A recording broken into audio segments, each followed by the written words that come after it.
తెలియవచ్చింది ఏంటంటే అక్కడ national highway వాళ్ళ సీసీ కెమెరాలు మనకి అవైలబుల్ అయినాయి. వెంటనే మా ఎస్ఐ గారు, నాదెండ్ల ఎస్ఐ గారు వాటిని తీసుకోవడం జరిగింది.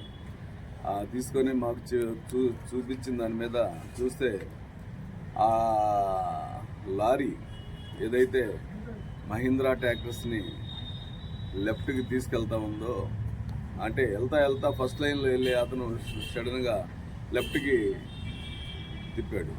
ఎందుకు తిప్పాడు? అక్కడ తిప్పాల్సిన అవసరం ఏమొచ్చింది? అక్కడ స్టాపింగ్ పాయింట్ కూడా లేదు కదా లారీ అని మేము వెరిఫై చేసినప్పుడు, దానికంటే ముందు ఈ వెనక చూపిస్తున్న ముద్దాయిలు ప్రయాణిస్తున్నటువంటి కారు, ఆ కారులో వీళ్ళు వెనక నుంచి వచ్చి ఫాస్ట్గా వచ్చి కారుని బైపాస్ చేసి ముందుకు వచ్చేసి ఇందులో ఇటు సైడ్ నుంచి ఇతను కనిపిస్తున్నటువంటి దాంట్లో వెనక అతను A1 మదమంచి వెంకట అరుంజనాయుడు, అతని అనుంగు శిష్యుడు పుల్లంశెట్టి మహేష్ అని ఈ రెండో అతను ఏం చేశాడంటే, డ్రైవింగ్ ఏమో ఇతను చేస్తున్నాడు A1 వెంకటనాయుడు. అతను డ్రైవింగ్ చేస్తామంటే ఇతను పక్కన చేయి పెట్టి ఇట్లా ఆపాడు అనమాట.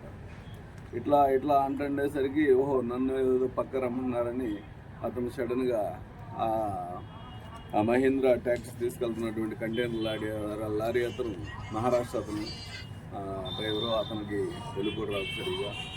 సో అతను తిప్పడం జరిగింది. ఆ తిప్పే క్రమంలో అతను ఇంకొంచెం లాంగ్ వేలో తిప్పితే బాగుండేది. ఆ అవకాశం ఇవ్వలేదు వీళ్ళు. ఏంటంటే ఇమ్మీడియట్లీగా వాడిని ఆపాలి, వాడిని కొట్టి ఏదైనా తీసుకోవాలనే ఉద్దేశంతో ఆపినట్టు మా దర్యాప్తులో తేలింది. ఆ క్రమంలో అతనికి ఎక్కువ స్పేస్ ఇవ్వకుండా సడన్గా వీళ్ళు ముందెళ్ళి లారీ పెట్టేసి రా అని చెప్పి సిగ్నల్ ఇచ్చినందువలన ఆ కంటైనర్ లారీ పట్టేంత స్పేస్ లేని పరిస్థితుల్లో వాళ్ళు వినుకొండ వెళ్ళడానికి వెళ్తూ ఉన్నారు గుంటూరు నుంచి. వీళ్ళు వెనక నుంచి కొంచెం ఏం పెద్ద స్పీడ్ అయితే లేరు వాస్తవంగా. ఆ కారు స్పీడ్ అక్కడ మనకు హైవేలో 70-80 మధ్యలోనే ఉంది, ఎక్కువ స్పీడ్ అయితే లేదు. ఆ ఇంజనీరింగ్ కాలేజ్ స్టూడెంట్స్ ప్రయాణించేటువంటిది.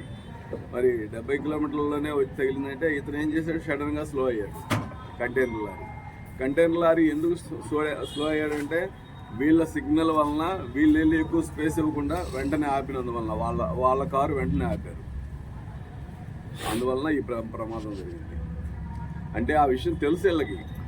మనం ఆపితే ఆపుతాడు, చేయతే ఆపుతాడు, ఆపి పక్కకు తీసుకుంటాడు. ఆ క్రమంలో ఎవరైనా ప్రమాదం జరిగే అవకాశం కూడా ఉందని వీళ్ళకి తెలిసి చేశారు కాబట్టి వీళ్ళని ఈ మర్డర్ కింద పెడుతున్నాము. వీళ్ళని మర్డర్ అంటే మర్డర్ కాని మర్డర్ అనమాట. తెలిసి ఇంటెన్షనల్గా చేశారు కాబట్టి మేము ఈ మర్డర్ కాని మర్డర్లో పెట్టడం జరుగుతుంది. వీళ్ళని ఈరోజు అరెస్ట్ చేయించడం జరుగుతుంది.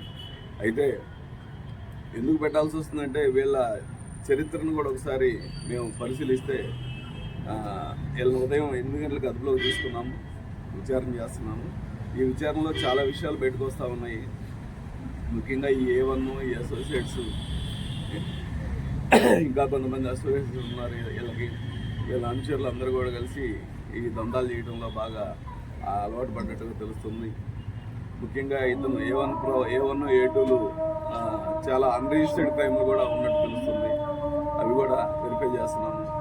ముఖ్యంగా ప్రస్తుతానికైతే ఈ కోటప్పకొండలో ఒక క్రిమినల్ కేసు నమోదై ఉంది. అలాగే కోటప్పకొండకి యువతల వైపున అప్పుడు డిమానిటైజేషన్ టైంలో ఒక 50 లక్షలు ఇస్తామని చెప్పి, 10 లక్షలు ఇస్తే 50 లక్షలు ఇస్తామని చెప్పి డిమానిటైజేషన్ అమౌంట్ని ఆ 10 లక్షలు తీసుకెళ్ళి ఇతను 3-4 సహాయంతో ఖర్చు పెట్టాడు. ఆ కేసు కూడా ఉంది. ఇతని మీద ఇంకా అన్రిజిస్టర్డ్ కేసులు ఉన్నాయి. ఇతని అసోసియేట్స్ కూడా అన్రిజిస్టర్డ్ కేసులు ఉన్నాయి. వీళ్ళు దొంగ బండ్లు కూడా తీసుకొచ్చి ఇతను వేరే వాళ్ళ సహాయం తీసుకొని వాటికి దొంగ ప్లేట్లు కూడా వేసి అమ్ముతున్నాడని కూడా మాకు సమాచారం ఉంది.